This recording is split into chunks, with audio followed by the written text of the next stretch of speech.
बिस्मिल्लाहिर्रहमानिर्रहीम। मैं हूं फरहान इकबाल और इस वक्त हम मौजूद हैं उज़ैर अहमद के साथ, जो कि कोरोना के पेशेंट हैं। लेकिन घबराने वाली बात नहीं है, माशाल्लाह ये सेहतमंद हो चुके हैं। ना सिर्फ सेहतमंद हो चुके हैं बल्कि इन्होंने जो अपना प्लाज्मा है वो भी जो है एक मरीज़ को डोनेट किया है, जिसके बाद उसकी सेहत भी बेहतर हो गई है।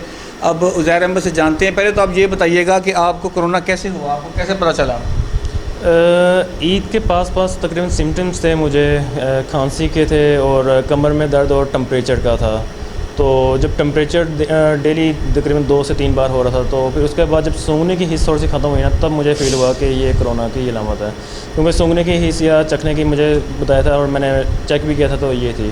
तो उसके बाद मैं अपना फिर वो ट्रीटमेंट करना शुरू हो गया। अपने पूछा, डॉक्टर्स से भी मशवरा लिए, सबसे लिए, तो उन्होंने मुझे फिर ट्रीटमेंट बताई अपने कि आप ये करें और घर में अपने आप को आइसोलेट करें तो ठीक हो जाएगा। तो मैं मेरे ख्याल से माशाल्लाह तकरीबन 5 से 7 दिन के अंदर अंदर मेरा कवर हो गया था। फिर जब चेक किया टेम्परेचर, तो तकरीबन डेली ठीक था, तकरीबन हो रहा था। अच्छा, आपको सिम्टम्स नज़र आए कि आपके अंदर जो है वो कोरोना हो गया? कोई आपने टेस्ट करवाया था या बाद में टेस्ट करवाया? नहीं, मैंने बाद में करवाया था, क्योंकि मोस्टली जो मैं टीवी से भी देख रहा था और नेट पे भी सर्च कर रहा था, सब सिम्टम्स वही बता रहे थे, जिस तरह कमर में दर्द और टेम्परेचर डेली का और जो सूंघने की हिस्स आपकी यानी ख़त्म हुई थी। तो उससे फिर मैंने अंदाज़ा लगाया था कि ये है, मुझे अलामत है।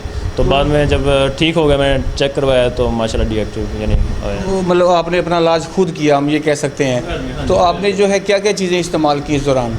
इसमें मैंने ज़्यादातर स्टीम्स लेता रहा हूँ। कलवंजी का ऑयल था, पानी में मिक्स करके स्टीम तकरीबन दिन में 5 से 6 बार वो ली हैं। पेनाडोल की 2 टैबलेट सुबह शाम रात वो खाता रहा हूँ।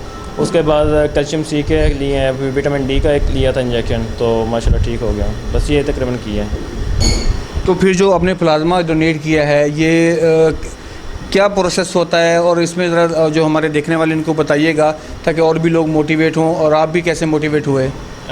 बिल्कुल, ये बहुत आसान है और इसमें मैं तो कहता हूँ कि देना चाहिए हर आदमी को, क्योंकि कोई फीलिंग नहीं है। मैं जब दिया है मैंने प्लाज्मा, तो हम दोस्त बैठे हुए थे, सब भाई आपस में बातें कर रहे थे। फ़ील ही नहीं हुआ कि जिस तरह प्लाज्मा मेरा निकल रहा है या कुछ है या कोई कमज़ोरी, कुछ भी किसी का नहीं हुआ।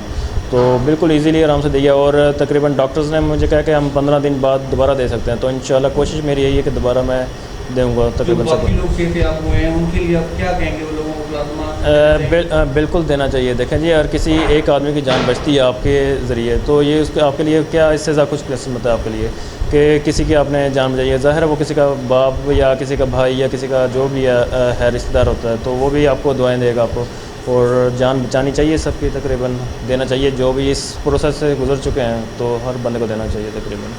जी बिल्कुल, ये हैं उज़ैर जावेद। ये हमारा फ़ख्र हैं, सादकाबाद का प्राउड हैं कि जिन्होंने ना सिर्फ खुद सेहतयाब हुए बल्कि लोगों की सेहतयाबी में भी अपना किरदार अदा कर रहे हैं। और इनका कहना है कि जो लोग सेहतयाब हो चुके हैं वो अपना प्लाज्मा दें, ताकि दूसरे लोग भी जो हैं वो सेहतयाब हो सकें। शुक्रिया।